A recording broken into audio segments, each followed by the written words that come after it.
नमस्कार दोस्तों, स्वागत है आपका शैडोज ऑफ फियर में। इस दुनिया में कुछ किस्से ऐसे होते हैं जिन्हें सुनकर ही दिल की धड़कनें तेज हो जाती हैं। कुछ घटनाएं इतनी मनहूस, इतनी भयावह होती हैं कि उनका जिक्र भी अगर किसी के सामने कर दो ना, तो उस मनहूसियत की छाया उसकी जिंदगी में उतर आती है।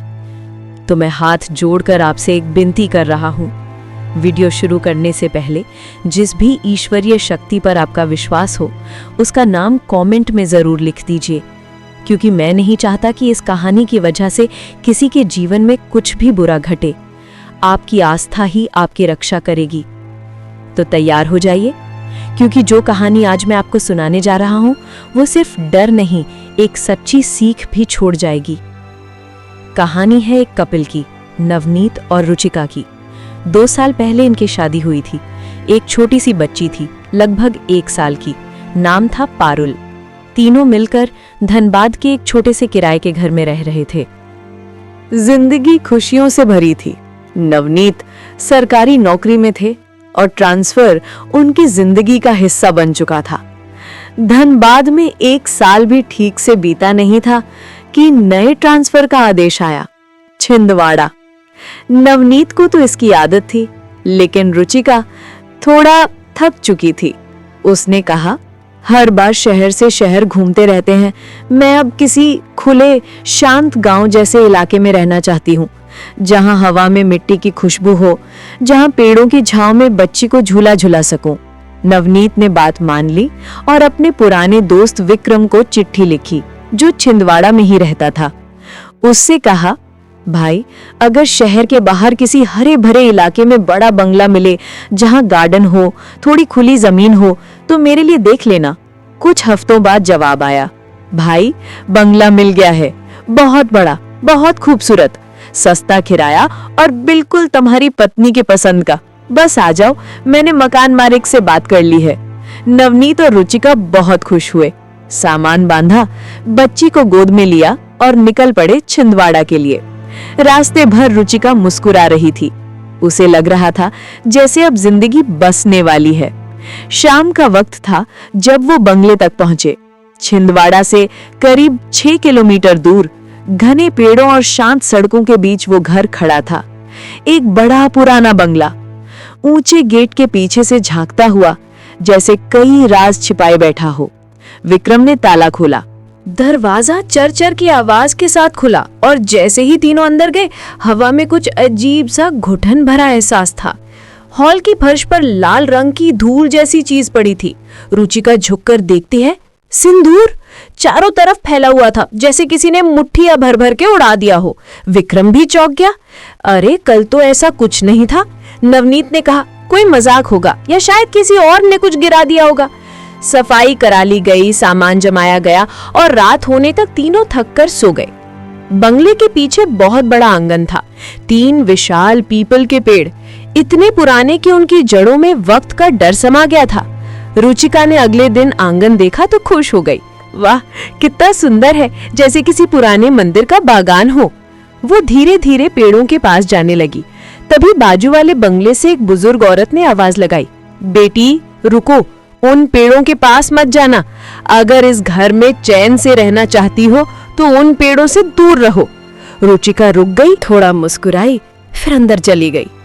लेकिन उसके मन में सवाल उठ गया, पेड़ से क्या खतरा हो सकता है? रात आई, बिजली गई हुई थी। खिड़की से चांदनी की हल्की रोशनी अंदर आ रही थी। रुचिका की नींद टूटी। पीछे वाले आंगन से रोने की आवाज आ रही थी, धीमी फिर तेज, जैसे कोई औरत बहुत दर्द में रो रही हो। वो धीरे से उठी, खिड़की से झांक कर देखा। पीपल के पेड़ के नीचे एक औरत बैठी थी, सफेद साड़ी, बाल खुले हुए और सिर पर सिंदूर की लकीर जैसे किसी ने पूरे माथे पर चढ़ा दी हो। वो अपने दोनों हाथ जमीन पर पटक पटक कर रो रही थी। रुचिका डर गई, भागी, नवनीत को उठाया। देखो ना, कोई औरत हमारे आंगन में बैठी है। दोनों भाग कर पीछे गए, लेकिन वहां कोई नहीं था, सिर्फ हवा में हिलते पेड़ों की परछाइयां थी। नवनीत ने हंसकर कहा, वहम होगा, थक गई हो तुम। रुचिका चुप हो गई, पर नींद कहाँ आने वाली थी। अगले दिन फिर वही। सुबह के वक्त आंगन से किसी की धीमी हंसी, जैसे कोई किसी से बात कर रहा हो। वो बाहर गई। वही औरत, सफेद साड़ी में, इस बार खड़ी थी और पेड़ की डालों की तरफ देख के कुछ बोल रही थी। रुचिका ने कदम बढ़ाए, तभी वहीं पड़ोसन बुजुर्ग औरत चिल्लाई, बेके वापस जा, मैंने मना किया था ना। रुचिका ने मुड़कर देखा और जब दोबारा पेड़ की ओर देखा, वहां कोई नहीं था। अब उसका दिल तेज धड़कने लगा। वो भागकर उस बुजुर्ग औरत के पास गई, पूछा, कौन थी वो, आपने मुझे रोका क्यों? औरत ने कहा, बेटी, ये घर कई सालों से खाली पड़ा था, जो भी यहाँ आया टिक नहीं पाया। कहते हैं उस पीपल के नीचे कोई छाया है जो औरतों को अपने में समा लेती है। रुचिका सन्न रह गई, पर नवनीत को ये सब अंधविश्वास लगा। वो बोले, लोगों की बातें सुनकर डरना नहीं चाहिए। रात आई, तेज हवाएं चलने लगी। दरवाजा खुला था। रुचिका बंद करने गई और दरवाजे के ठीक सामने वो औरत खड़ी थी, लाल आंखें, चेहरा बिना भाव के। और अगले ही पल वो धुंध सी बनकर रुचिका के अंदर समा गई। रुचिका गिर पड़ी बेहोश। कुछ घंटों बाद जब नवनीत घर आया, रुचिका बस चुपचाप बैठी रही। चेहरे पर कोई भाव नहीं, आंखों में अजीब सी चमक थी। रात को बच्ची रोने लगी। नवनीत ने कहा, रुचिका, पारुल को देखो। वो बिना कुछ बोले उठी, बच्ची को गोद में लिया और धीरे धीरे उसे दबाने लगी। नवनीत दौड़ा, बच्ची को छुड़ाया। तुम्हें हो क्या गया है? रुचिका बस मुस्कुराई। अब ये मेरी है। नवनीत कांप गया, बच्ची को गोद में लेकर भागा, बुजुर्ग पड़ोसन के घर पहुंचा। वो सब पहले से जानती थी। उसने कहा, आज रात कोई भी उस घर में मत जाना, सुबह तक रुको, मैं बाबा को बुलाऊंगी। पूरी रात बंगले से आवाजें आती रहीं, कभी हंसी, कभी चिल्लाहट, कभी सिसकियां। सुबह बाबा आए, घर में घुसते ही बोले, 3 पीपल के पेड़, 3 आत्माएं।